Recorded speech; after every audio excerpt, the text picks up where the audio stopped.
Good morning, Live PD Nation. I want to tell you that we are going to have some fun today, okay? See, look at that. The crowd's here. The crowd has shown up for the interview. I hear the train a-coming. Oh, my. Yes, it is. I ain't seen the sunshine since I don't know. Don't do bad stuff. I'm stuck in Folsom Prison, and time keeps dragging on. Good morning, Live PD Nation. Happy Saturday to y'all. We are so happy to be here. We have one of the coolest people, best looking guys, and coolest dogs in the entire world right here, ladies and gentlemen. A very nice man who has given us some time on a day where he has some Live PD commitments as well. And we are so grateful that he has taken the time to give us a little extra time of his time while he's also got some Live PD commitments.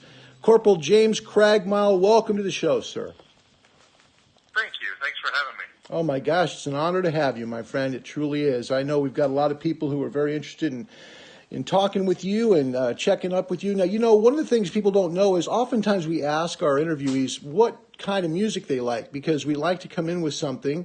And in the radio business, it's called bump music, okay? Bumper music. It's music that kind of bumps you from the commercial break to the interview, and that's why it's called bump music. So with Corporal Craigmyle, it was interesting because he says, well, you know, I like Elvis, I like Johnny Cash, I like, you know, classic country, I like some pop. He goes on and on. I'm going, oh my goodness, this is a big variety. And he said, play some Johnny Cash. And I'm going to have him tell, why Johnny Cash? Tell me why it was Johnny Cash. This is an interesting story. Well, my family started out in the entertainment business.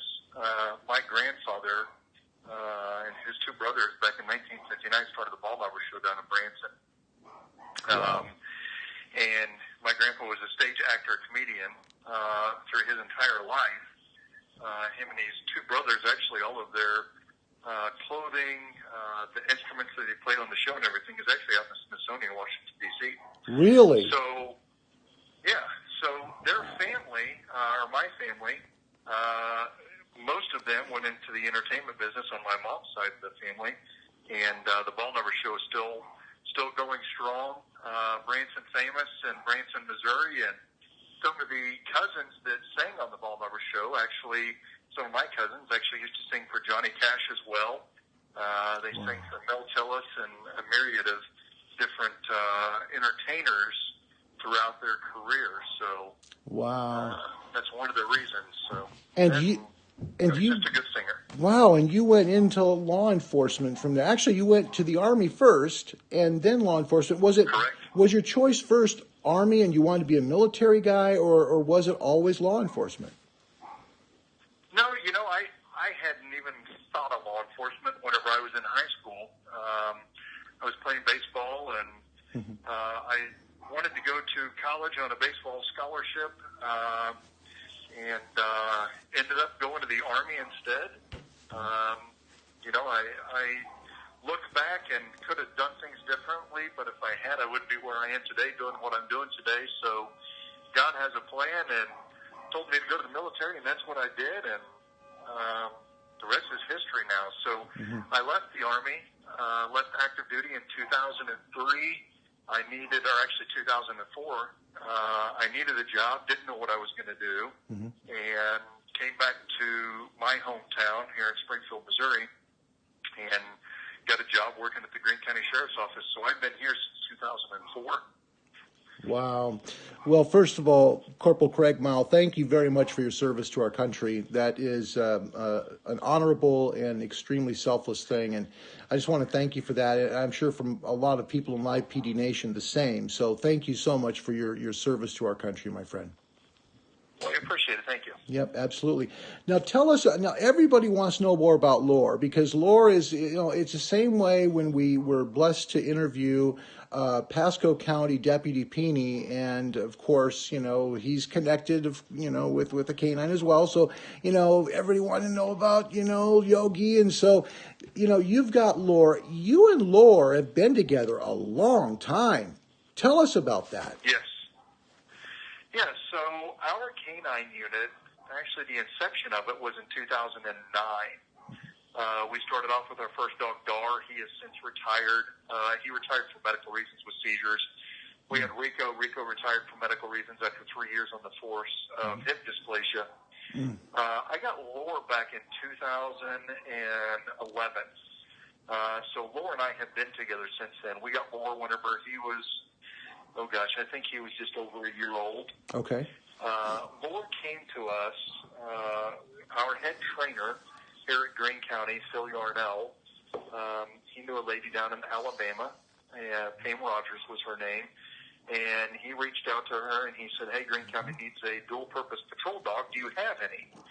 She says, Phil, oh my gosh, I've got this amazing shepherd. You will never find another shepherd like him again. Aww. She said, he is just the best. I went over to Czechoslovakia. That's where Lore came from, was Czech Republic. And she said, you've got to come down and test him. She said, you can test the other dog. You can go wherever you want to, but you've got to test this dog. Wow. So he tested him. He brought him back here. I had never been a canine handler before. You know, I'd been in the military since I graduated high school and had never done anything in law enforcement, had never done anything around the dogs. I had helped the canine unit out for the first couple of years from 2009 until I got my dog, but didn't know what to anticipate or expect in getting into the canine world. It has been a great time. It's been a great education, a great experience, and it's all been with Lore. I haven't had any other dogs. I'm now a canine instructor, so I teach new handlers and brand new what we call green dogs. A green dog is a dog that doesn't have any training at all. And we take 10 weeks, and I evaluate the handler first. And then once we get a handler selected, I go select a dog to the handler's personality. I select the dog to the handler's stature. You know, if the handler maybe is a smaller person, male or female, then I'll get a smaller dog that they might be able to handle. And then come back and we put them through 10 weeks of schooling. And that's what Laura and I went through, was 10 weeks of schooling. Actually, to become a canine handler, I went through more schooling to become a canine handler than I did to become a law enforcement officer. Is that right? Wow. Yeah. Wow. So you call them. Go ahead. I apologize. Please continue. Well, I was just going to say he's a dual-purpose shepherd. His passport says that he is a Dutch shepherd. I don't know as if that to be true. I'm not going to argue it. He looks more of just a sable shepherd to me than he does a Dutch shepherd. But I did read his microchip. He does have a sister out there in the world somewhere. It did at the time that I read his microchip. And I actually got to see pictures of his parents. The gentleman that bred him and checked, he was from, I believe, Japan or somewhere over in Asia. And he has since moved. I did actually try to reach out to him to see if I could get pictures of his parents and send pictures of Lore to him, you know, to see what a magnificent dog that he bred. But I've not been able to get a hold of him. So. Gotcha. Okay. So with Lore, then Lore's got, obviously, you know, tell us a little bit if you can. Now, this is also something that I think most people within Live PD Nation don't know. And this is really, I mean, if there's one thing, folks, that we can get out of this interview that I think will be helpful to Greene County. And the purpose of these interviews is twofold. First of all, for you all to meet these wonderful, brave people. But the second part is for you to know about their departments, okay? I mean, we could ask them all kinds of hardball questions that are just, you know, edgy and all that. That's just not what this is about. This is supposed to be fun. It's supposed to be fun for both the interviewee and for you. So it's informative, but also we'll teach you a little bit. So now you've learned a little bit about Lore's history, but you're going to hear something you don't know. And this is really important. It's so much so that I posted the article from the Ozark Mountain Times on our Twitter page just prior to clicking on this interview. So you'll have the information there where you'll be able to read about this, all right? Greene County, and there is a question here for you, Corporal. I'm sorry, I'm rambling. I'm not trying to, but it's just so darn important to me that I want people to understand. Your department doesn't have a budget for these canines. They work by donations, right? That is correct, yes. There you go. Yeah, so back when we had discussed getting a canine unit, Sheriff Arnott had said, we don't have enough money in our budget during that time to fund a canine unit. Because a canine unit is expensive. You're looking at, anywhere from $8,000 to $10,000 just for a dog that doesn't know how to do any police work. Mm-hmm. That's just for lore. So he didn't know. He knew how to bite a sleeve, but he didn't know how to find drugs. He didn't know how to find a human. He didn't know how to find evidence. Nothing. He barely knew his name. Mm-hmm. And that's just for the dog. And then you've got the equipment for the dog. You've got the ballistics vest. You've got the dog food. You've got the vet bills, all your leashes, all your harnesses, all of that equipment. And then you've got to specially outfit a vehicle. So now you got to go find a vehicle, and then you got to outfit it. And you've got to make sure that you've got a hot dog alarm in there. So if your vehicle overheats or if it shuts off, it sounds the lights and sirens, and it drops the windows, and it turns the fan on so the dog stays cool, and you can monitor the temperature in the vehicle. And then for safety aspects, for the handler, we have a bailout system on my belt that I push a button, and it's like the Batmobile or something you see on Batman. The door pops open. Mm-hmm. If I'm in a fight and I need help, my buddy over here, he's going to come out and he's going to help me. And you don't want to mess with him. You might be messing with me, but you don't want to mess with him because he's bringing a mouth of fury after you. Indeed. All of that said, you're looking at $30,000 to $35,000 just to get a program up and running for one dual purpose dog. Mm-hmm. Indeed. And when you talk about dual purpose dogs, explain that for everybody in Live PD Nation, would you? Absolutely. So in the canine world, you have a single-purpose dog and you have a dual-purpose dog. A single-purpose dog means that it serves one purpose. You might have a narcotics or a dope-only dog. You might have a bomb dog. You might have a cadaver dog, or you might have a patrol dog.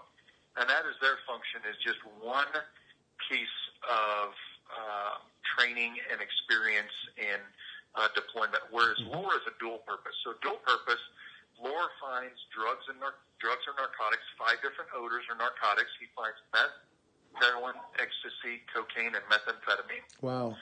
Now, along with the narcotics, he also does patrol work, and the patrol work function includes stuff like building searches. So if there's a burglary in progress at a business or a residence, he'll do a building search to try to find the suspect. Wow. He does tracking or trailing. So if we have missing kids, we deploy for missing kids. If there's missing adults who are Alzheimer's patients, we can assist with that. Or suspects that run from a vehicle or run from a house or a crime, we can track them as well. He does also handler protection as well as suspect apprehension or detention. So if I'm in a fight and I need his assistance, he'll come and he'll engage the bad guy, and then that's a distraction that we use. He also does article searches or evidence search that you might understand. So anytime that there's a crime, say there's a shooting and there's a spent shell casing, the suspect takes off running and he tosses a gun and it lands in the bush, and it would take officers or deputies hours to search this area. We can minimize the officers' times by using lore to reduce man hours to find the evidence or the articles that was associated with the crime. So that's where the dual purpose comes in. It's 2 purposes, narcotics and patrol work. Wow. And that's what lore does for a living. Wow. And Lore Lore is 9 years old, right? Yes. Yep. Lore is 9. Bless his little heart. I'll tell you, he's a big favorite of people in Live PD. His colors are just beautiful, and the picture you have of him on the bridge is, you know what, you are such a camera guy. You can tell it because that's a great spot, and it's such a great picture of the two of you. It just fits, it really does. Great shot, man. That was a really good picture of you guys. Well, I appreciate it. I can't take credit for selecting the position or the place or taking the photo. I just showed up and stood there with my good buddy. So. Oh, bless your heart. But we did. We like it. That's well. I know a lot of people would love a hello from Lore. Is that possible for him to say hello to everybody? Yeah. Hang on. Hey, Lore, here. Oh, he has. So we've been receiving fan mail for Lore. And it's funny, if you guys could see him, he received a package in the mail, and it's this Kong-braided, long alligator blue-looking thing. If you see the photos on Twitter, he's got it. Lore, Lore, geblankt? Bug boy. There you go. Laura says, good morning, good afternoon. How's that, huh? Thank you, Corporal. That's awesome. You know, I wish we had done that with Deputy Peeney in Pasco, but we didn't, and I felt so bad afterwards. We actually got a hello from Laura. That is so darn cool. Now, you also, because of your training, you first go through your law enforcement training, but you also, and by the way, tons of people are now saying hi, Laura, on the screen, so you're getting, Laura's getting a lot of love right now. You have to also learn some language skills, don't you? Because a lot of these dogs, because they come from Eastern Europe, you have to learn some commands. Tell us about that. Yeah, you do. So it's funny. This gets a kick out of a lot of people. So whenever Lore came over here, people will come up and they'll be like, "Oh, he speaks German." And it's like, no, he doesn't speak anything. He just barks. So whenever Lore came over, the language that he understood was Czech. I tried to understand some of the Czech language, and I could not get it. Mm-hmm. So the weakest link in a canine team is always the handler. The dog is never the weakest link because the dog gets it. They're just waiting for you to be able to convey it to them. Mm-hmm. I could not convey to him in Czech what I wanted him to do. So I understood German. Being in the military, I had spent not a lot of time, but some time over in Germany and listening to various cultures talking and stuff, and listening to handlers here in the U.S. talk whenever we would go to training and stuff. And it was just much easier for me to transition Lore to German than it was for me to transition myself to Czech. Sure. So yeah, I transitioned him to German, and that's what we speak to him in. So yes, we do, as handlers, have to learn different language. It's not a necessity. Mm-hmm. And it's not, people say, well, do you teach him German because he came from Germany or because he can't? No, that's not it. That's just what we do.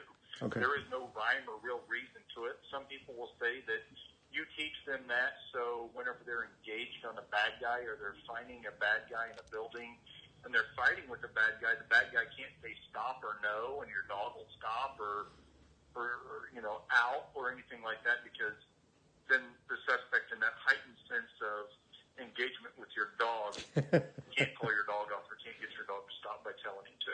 Just got a great tweet here. So he's trilingual. He's Czech, German, and English. So he kind of he is too. He's got it all. He's got it all. He knows English. He knows shut up. Whenever he starts going off, it's funny if you listen.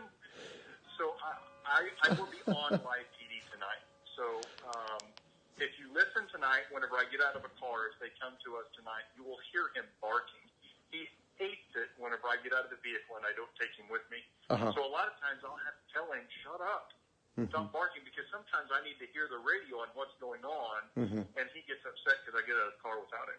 Oh boy. Yeah, he wants to. Well, he knows some English. He's trying to help you a little bit there. Yeah.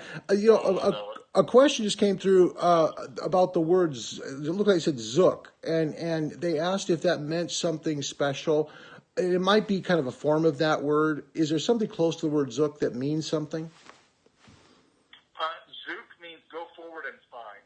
Okay, all right, so there you go. We use that for our tracking. Mm-hmm. So whenever I want him to track, I tell him Zook. Okay, perfect. Thank you for that. Who knows? There are people out there who'll be like, "Oh, Corporal Craigmyle's pronouncing it wrong." I might be, but it works for me and it works for him. As long as he understands it and does it, that's all that matters, right?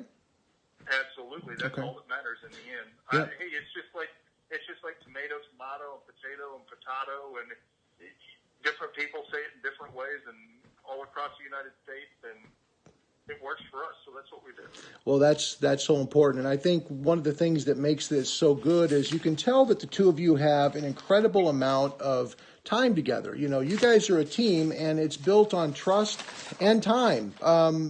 There was a recent story I read where the two of you were involved in a chase where the suspect left the scene, went underneath a house. Laura went under the house after him. They got a little bit of fight under there. Laura ended up breaking a tooth from that. And he's since lost that tooth. Could you tell us a little bit about that you can, legally tell us without getting in trouble? No, yeah, I can tell you everything about it. The case is done and over with. So I was working traffic enforcement one day, and I'll kind of give you the cliff notes. I see a guy pull up to a stop sign. He is obviously what we call tweaking in law enforcement. He is high on something. He is sitting there, and he's very animated with his hands. He's throwing them everywhere. His jaw is going back and forth like bruxism. And then he starts flipping off the windshield, and he starts screaming and yelling. He's at a four-way intersection. There is nobody anywhere around him. And I looked at him, and I'm thinking, gosh, this guy is messed up. I'm going to go stop him to make sure that he's okay to finish driving. Maybe he's upset. I don't know, but he's giving me indicators that he's tweaking. So I go and get in behind him. I attempt to stop him, and lo and behold, he takes off. So a pursuit ensues. Oh, wow. He starts driving through people's backyards, through their privacy fences, and I terminate the pursuit because at that point, it's not worth the risk of him hitting a family in the backyard. No, not at all. One of the former St. Louis Cardinals pitchers lives here in Springfield, and the suspect actually happened to drive in front of the St. Louis Cardinals pitcher's house. He knew that I was chasing him because he could hear the sirens going all around, so he called 911, and he says, hey, just to let you know, that truck that you guys might be chasing has just now crashed into a fence, and the driver took off. Oh, wow. We call that a clue in law enforcement. Yeah, I would think so. I the truck. A clue. Lore tracks through some yards up to a house. The guy has actually at this time crawled underneath the house and put the cover to the crawl space. Here in Missouri, we have a lot of crawl spaces underneath the houses and stuff that people can go under. So he put the crawl space cover back, making it appear that nobody has gone underneath the house. Oh, wow. So I get there, set Lore up. I give my announcement. Nothing from underneath the house. I give my second announcement. I hear nothing. I send Laura underneath the house to go find the guy. A couple of minutes go by, and I hear this guy screaming bloody murder. He sounds like a female screaming at the top of her lungs. Laura found him. Oh, Laura found him. Yeah, he found him for sure. So they are in a fight underneath the house. Wow. And he's telling me, call your dog off, call your dog off. He's hurting me. So I call Laura to me, but Laura's not coming back. Now, this is not typical. In law enforcement, your dog must release a suspect whenever you tell them to. And Laura's not coming back, so this is not typical behavior that he has experienced before in deployments and in training. Wow. So I'm leery, but I know that if this guy has a gun, he would have shot Laura by now. Oh, so yeah. I know that I have to go under there to get Laura. So I crawl underneath the house with this guy, and I see him over there. He's got his legs scissor locked around one of the sewer pipes underneath the house. Oh, man. And he has Laura in a headlock, and Laura has his left arm in his mouth, and he is beating Laura in the head with his fist. Oh, my gosh. Oh, man. What he doesn't know is that Laura likes that. He likes playing. He loves the rough behavior because that just makes him bite down harder, and he just loves playing like that. So the guy, I told him, I said, if you'll let my dog go, I'll call him off. So he starts to let Laura go. I start to call Laura off whenever he starts kicking Laura in the side. Oh, no. He started kicking him in the flanks. I told him, I said, you kick my dog one more time, I'm going to shoot you. Absolutely. So he looks at me, and I said, I'm serious. I am going to kill you if you keep hurting my dog. Now, I know that I can't do that, but I'm trying to coerce this guy into letting my dog go and stop beating him because I really don't want to have to go over there and go hands-on with this guy, but Laura's winning this fight. He's wearing this guy down, and this guy is just upset. He is not in the mental state. So I see that he's got his hand wrapped around this metal piece up on top. I can't see if it's attached to the house or not. So I don't know, if he's got it in his hand. I told him, take your hands off, let go of my dog, and I'll pull him off. Finally, he did. Okay. So I called Laura back to me. The guy ended up going to the hospital and going into emergency surgery. Whenever he did, of course, they had to do x-ray on his arm. And on the bottom portion of his arm, he had this metal object in there. So the doctor calls and he says, "Hey, Deputy Craigmyle, did you shoot this guy?" I said, "No, I don't know what you're talking about, Doc." And he said, "Well, there's a foreign object, looks like a metal object in the guy's arm, and it looks like a bullet." Wow. Well, what had happened is, whenever Laura came to us, he had a broken tooth, which had already had a root canal. So we went to one of our local vets, and she put a silver tooth, kind of like a werewolf thing, on that tooth. So that tooth actually broke all the way off in the guy's arm, and it was Laura's tooth that the doctor had seen in the x-ray, not a bullet. And Laura kept on. Laura just kept hanging on the whole time. Didn't they just ignored the pain? They love. That's what they're bred for. They're bred to do this type of work. Yeah. And to the normal person, that seems like cruelty, but to these dogs, that is like going out for a kid and playing baseball or playing some kind of a sport. This is what they do. This is what they love. And he was doing what he loved. And even him breaking a tooth off did not affect him. He stayed engaged in the fight. And whenever I told him to spit him out, he spit the guy out. He came back to me, and he is very well trained. He is a good dog, and he loves what he's doing. You know, a good question just came through, and just so you understand, Corporal Craigmyle, how this will work is some people are going to call on the phone here shortly, and some people are going to put their questions on the screen. So that's why I keep telling you, okay, we've got a question of this, okay, and that's what's going on here. So I know you're on the phone, and you're going to be driving your car here shortly, and you've got a live PD thing, but I just wanted you to know, because you're kind of just on the phone and listening to a person talking to you, and you're going, okay, well, you're answering questions, stuff like that. But I want you to get a feel for what's happening here, and this is an interesting question.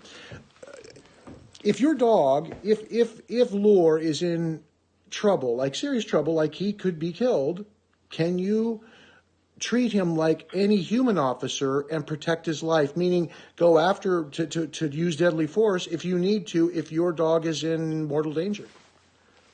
No. Okay, there's your answer. You cannot. There's your answer. The dog, unfortunately, a canine is not respected in the same, and it might be different in other states. I'm not for sure, but you cannot use deadly force if somebody shoots your dog.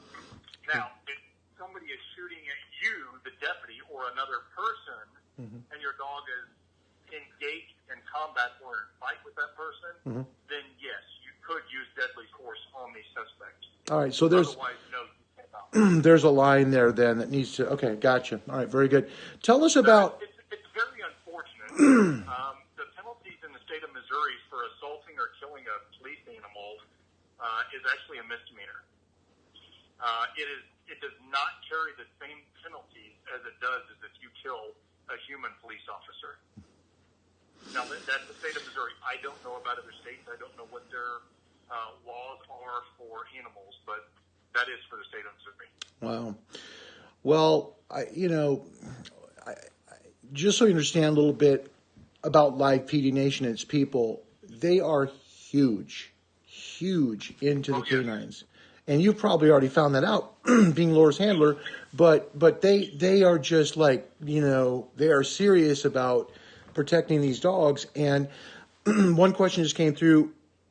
When Laura retires, will you end up being the one to keep him? Will he basically retire with you? Yes. Good.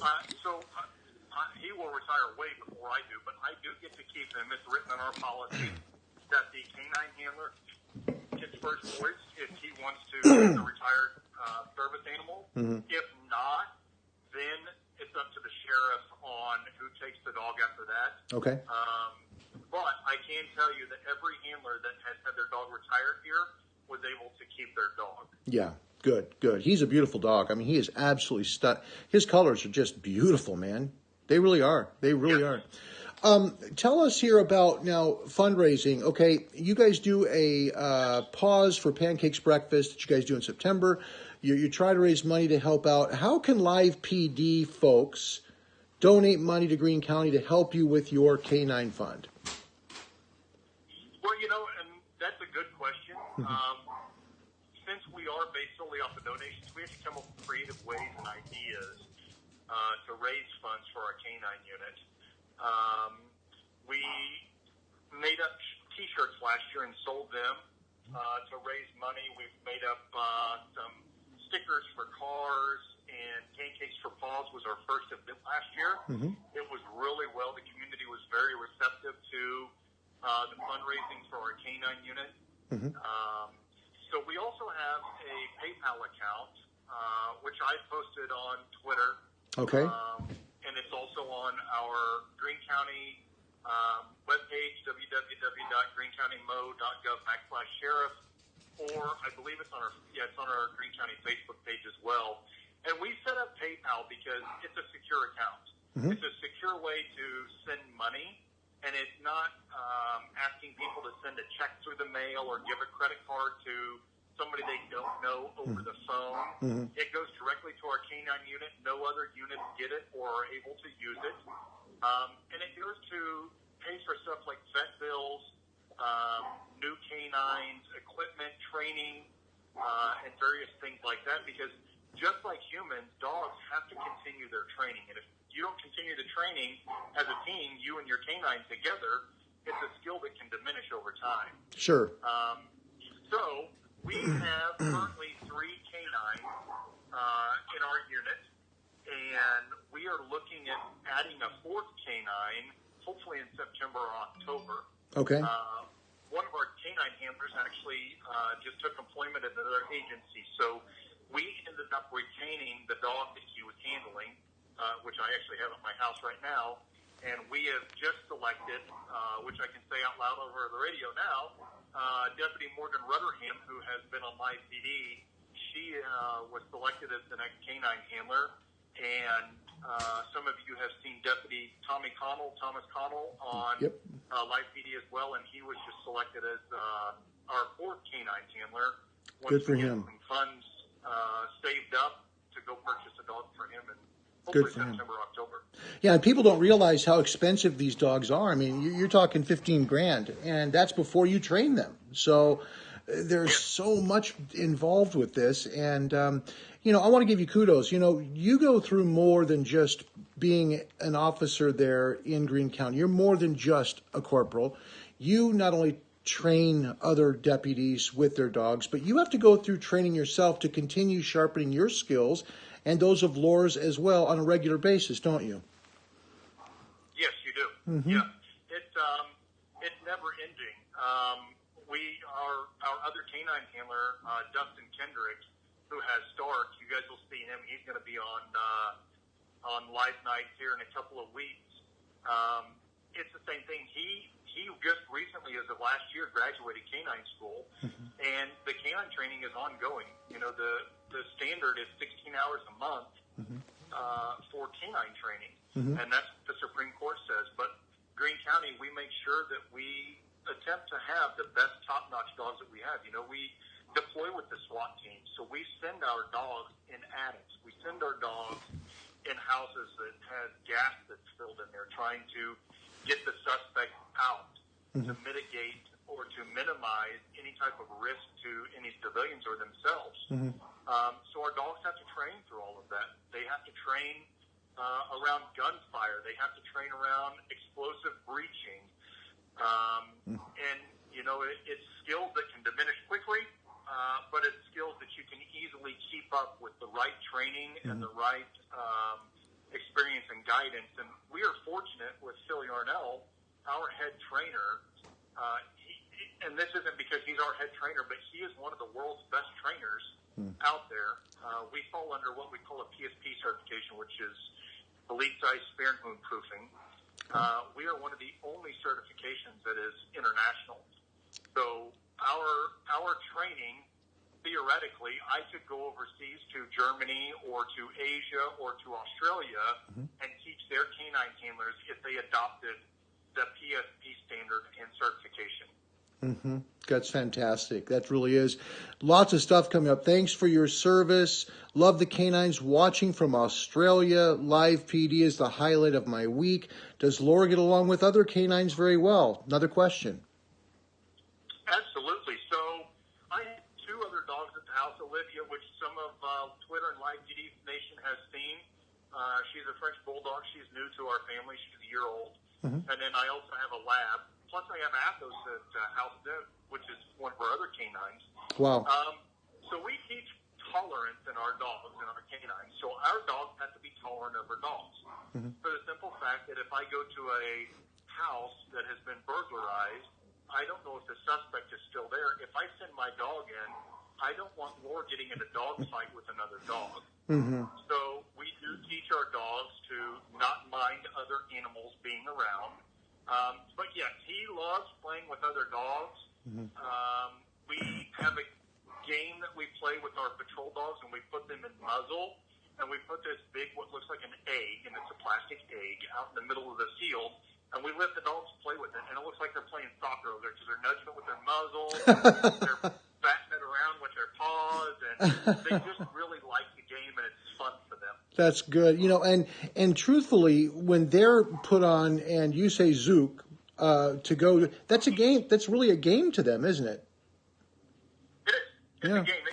What they're looking for is the reward at the end. And the way to get the reward is to go from point A to point B to find the bad guy or to find the missing kid or to find the missing adult at the end. And that's where they get the reward. The same as drugs. Mm-hmm. They don't know that they're finding drugs. They believe they're associating the odor of their narcotic with a toy. Okay. And they're waiting for that toy to pop out and to just come to life. Okay. So whenever they find it, that's what they think is going to happen. Whenever you see Lore sit and stare at that odor, mm-hmm. Lore believes in his mind that Dad, me, is like David Copperfield, the magician. And all of a sudden, Dad's going to make this toy magically appear out of where this odor is. And that's what his reward is. That's what he loves doing. He loves the toy, and he loves pleasing me. That's why all these babies that everybody's sending and all these Kongs and toys, Lord loves it because that is his life. There you go. There you go, Live PD Nation. It makes a difference, and he loves that stuff. Keep them coming, all right? Let's just fill up Corporal Craigmyle's house to the rafters with toys. If you've ever seen the old Flintstones episode of his closet, when he opens it up and everything flying out, send him toys. Okay, send him toys. That's pretty cool. Hey, one more question here. We're going to open up the phone line. Excuse me, got a frog in my throat. Now, Laura's been with the department, you said since 2009, correct? Is that right? Did I get that right? No, he's been here since 2011. 11. I'm so sorry. Okay, and he's okay. And he's 9 now. About what age is it? Is it a variable age that they retire, or do you look for certain signs that, hey, you know what, it's time to give him retirement? It depends. It depends on the agency and it depends on the dog. Okay. I can't speak for other agencies, so I'll just speak for Greene County. Greene County, we don't have a set age. Okay. Dar, our very first canine in Greene County, he retired at the age of, I believe, 7 or 8. Mm-hmm.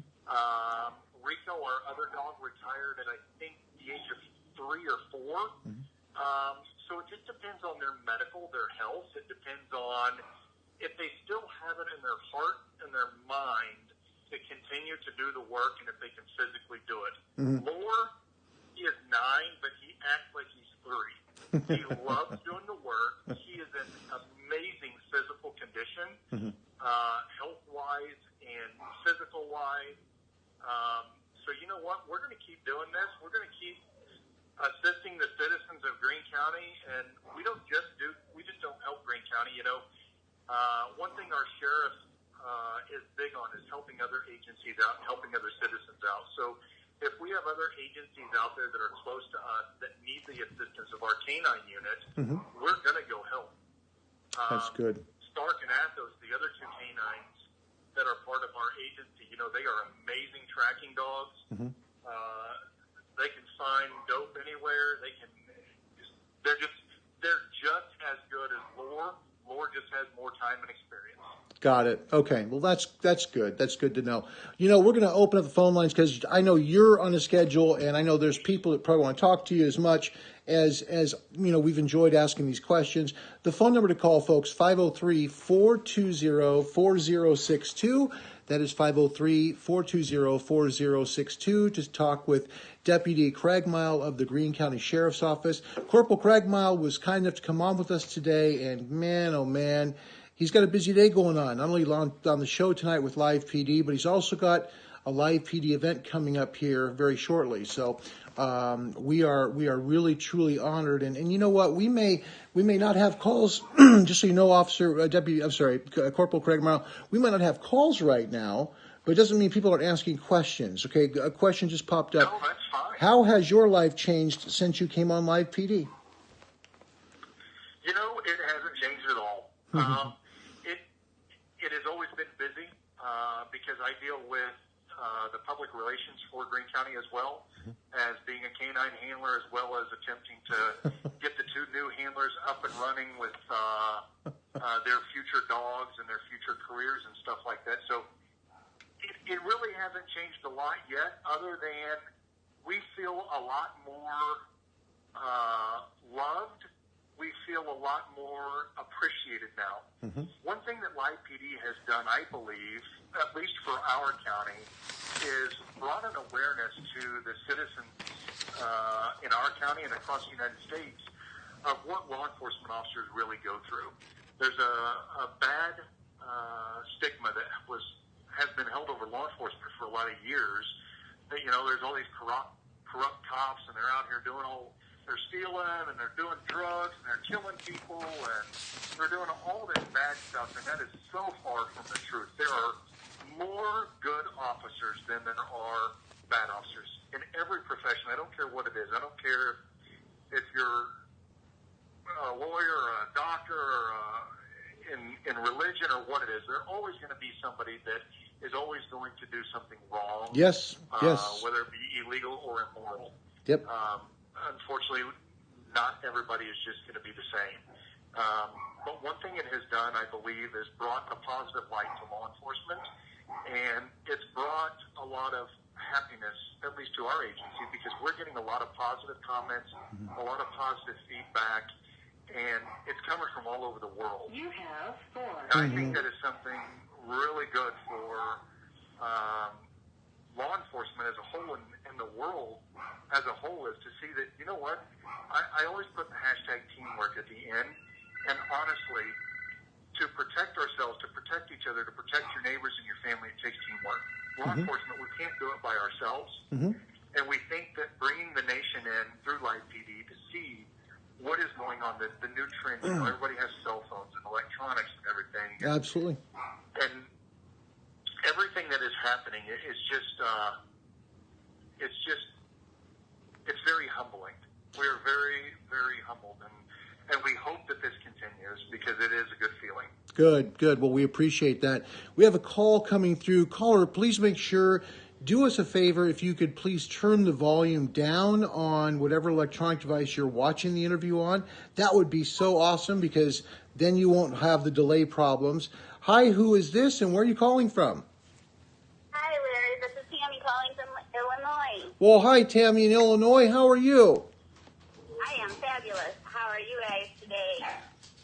I'm good. If I can, I'm waiting to talk to to Corporal Craigmyle about getting this trainer he has to make my dogs stop barking, because I'm about ready to go outside and give them some NyQuil or something here. Oh my goodness! I'm the only one awake in the house here.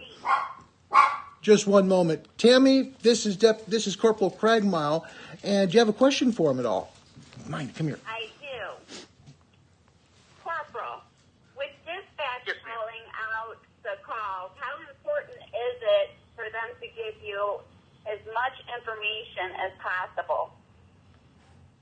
Oh, it's crucial. And the unfortunate thing is dispatch themselves doesn't always get the correct information. So that can be very crucial. You know, the unfortunate thing is just this year, town north of us in Clinton, the dispatch either received or accidentally sent the deputy or the officer to the wrong address, and unfortunately it was fatal for the officer. That's the most extreme situation. But for us, it's very crucial because whenever we get on scene, it can make a big difference on suspect description, the target location, whether they do or do not have a weapon on them. So it's extremely crucial. We are extremely fortunate in Greene County.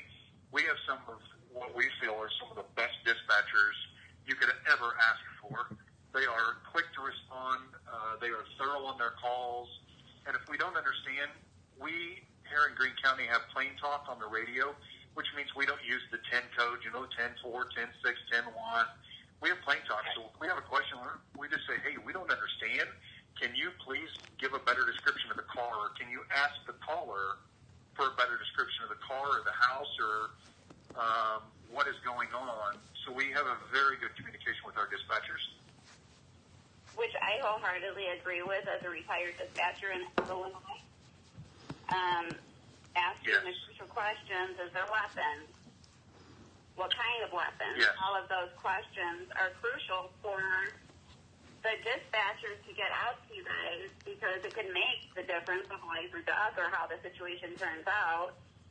And with all of the Leos losing their lives right now, how do you feel about the community going out and protesting against the war against Leos? Well, unfortunately, we don't like it, but we are a free country, and they are free to do what they want. Everybody has their First Amendment right and their Second Amendment right, and we hope that through Live PD, we can foster a better relationship with the communities in the country, because ultimately that's what it's about. It's about transparency. It's about honesty. It's about being part of your community. Being a police officer isn't going out here and driving fast and arresting somebody and beating people up or taking mom and dad to jail. We really want to help people and help the situations. There was a gentleman, if you paid attention last night, on Live Night, that I stopped a male, and the male were in the trunk, and the male passenger was a career alcoholic, said he had been drinking since 6 years old. I asked him, what can we do to help you to stop the alcohol because you're going to kill yourself? And he honestly looked at me in the eyes and he said, the only thing that's going to stop me is being 6 feet under. You can't fix it. Yeah. My family couldn't do it. You won't be able to do it. And so you have to realize as law enforcement, you will not solve everyone's problems. You will not fix the world. But if you can get a difference in somebody's life to where you change the attitude and the thought process of your community or maybe your neighbor on what law enforcement is by being a positive role model and doing the right thing, I think that it will slowly change people's opinions of law enforcement. And I think that hopefully we can get back to being a better community, a better nation. We're better than what is going on now, and hopefully it'll get that way. Live PD is doing an amazing job of it. They are extremely pro-law enforcement. They have done nothing but positive things for law enforcement in the United States. And, that's one of the reasons that Greene County agreed to be with Live PD is because of the community fostering of law enforcement to the community that Live PD is doing. Great. Tammy, any other questions at all? I mean, I know you've been in a dispatcher for many, many years, and you hold these Leos so high, and I don't know, Corporal, Tammy has a life of doing this. Is there anything more you'd like to talk to him about, Tammy, at all? I just want to know, in Illinois, we use blue light on our front porches, and that means that we are officer-friendly and supportive. Do you guys have that in Missouri? We do. We greatly appreciate doing that. We also want people to understand that sometimes that makes your house a target. So we are all about awareness as well. So the people that are extremely against law enforcement will see the blue lights on at the house. And a lot of times, not a lot, but sometimes your house can become a target of either being egged or thefts or various crimes could occur around your residence. So as much as we appreciate it, especially here in Greene County, we also feel like we have to let everybody know that sometimes that makes you a target. A lot of law enforcement around the country now with the thin blue line will not display the thin blue line because that makes you a target for the people that really want to do harm to law enforcement. That's interesting. I have the Live PD bumper sticker on my window on my car, and I've had people try to run me off the road because I display it. Oh, that's sad to hear. Well, thank you. I don't have much time left, but Tammy, thank you for your service to your community and to law enforcement. Thank you. And your retirement. I know that dispatchers do not get enough credit, but if it wasn't for good dispatchers out there, we wouldn't be able to find our way around. So, Thank you very much, Tammy. We appreciate your call. Thank you. Take care. Thank you for your retirement. Yep. Laura, give Laura Thank a you, hug ma'am. for me. Give Laura a hug. will. There you Thank go. you. Bye. All right. you. So Tammy from Illinois, thank you for calling. Got time for just one more call. We got to hurry because seriously, Corporal Craigmyle has a busy day. It's, again, 503-420-4062. I know the phone. People are trying to get through. Here's your chance. Last phone caller. Hello, please turn down your audio from your electronic device that you're watching the interview on. You are live with Corporal Craigmyle. Who's this and where are you calling from? Hi, this is Bobby. I'm calling from Milwaukee, Wisconsin. Hi, Bobby. Welcome. Hi. This is my first time on the Periscope, so. Well, we're glad to have you. What do you have for Corporal Craigmyle? So, I just want to know, like, what was one of the most inspirational or tear-jerking moments while on the force, like something that captured your heart and just made you like a big old teddy bear or something. Thanks, Tammy. Thank you for that's a good question. Probably some of the best moments are whenever Laura and I get invited to go to a birthday party. He's kind of like the Paw Patrol, if you would say, and we end up going to some birthday parties, and the kids come over and they say how they want to be in the future of law enforcement, and they love on lore, and lore coming into a room can change an angry mob into the most softest, lovable, compassionate people that you will ever see. And a lot of law enforcement canine, unless you're, just committed some type of violation or we're chasing you, lore will do that to people. A lot of canines will do that to people. They'll take the biggest, baddest guy in the room and make him into the softest, loveliest, cuddly teddy bear that you've ever seen. And lore does that with kids. So that's probably some of the most rewarding. We ended up going out on the track of a kid who had got lost, a 3-year-old, and Laura ended up finding the kid, and all the kid wanted to do was hug on Laura, and all Laura wanted to do was lick him. So those are probably some of the most rewarding that we have. Wow. Well, is that all you got, my friend, for him? Oh, I just wanted to know also that when you mentioned about that suspect that went into the house with the Cardinal player, did he, like when he called and said, hey, that truck is over there, the guy that went that way, did, like, somehow you guys get invited to a Cardinals game for that? Or, because Moore got fired or something? No, we did not. Did not. There you go. All right. Well, thanks so much for your call. Thank you. Take care and God bless you, dear. Bye-bye. God bless. Bye-bye. Bye. Well, Corporal, we are more than just a little bit honored. We are very grateful. And I couldn't think of a better song to end for you here, There you go. A little Johnny Cash, I've been everywhere.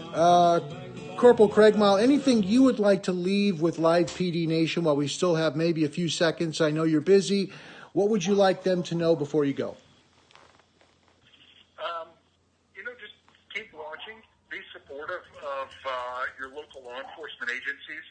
Like I said, there are 99.99% of good cops out there. we all want to make a difference. We all want to help. And, keep following us on Twitter. Follow us on Facebook. Keep watching Live PD. Support us. And we'll keep doing good things for everybody. And we look forward to sharing our future with everybody. I'm going to continue posting videos and pictures of Lore and myself throughout the time that we're with Live PD and beyond. If Live PD ever leaves here, or if they ever move on, we'll continue to do that stuff. So, well, Corporal, could you do me a favor? Could you please? I've looked on your. I was trying to post the donation part of the for your Canine account on my Twitter account. Could you forward that to me? Just DM it to me. I'll make sure it's on my page. It will be posted for everybody. Because, folks, they survive because they get donations for their canines. So, again, Corporal James Craigmyle from Greene County, Missouri, we are honored, we are blessed, and we are grateful. Thank you so much for taking some valuable time out of your day, sir. Thank you. All right, Live PD, that's it. You've seen it. Next time we will have Corey King, Cinco de Mayo, Kentucky style. Take care.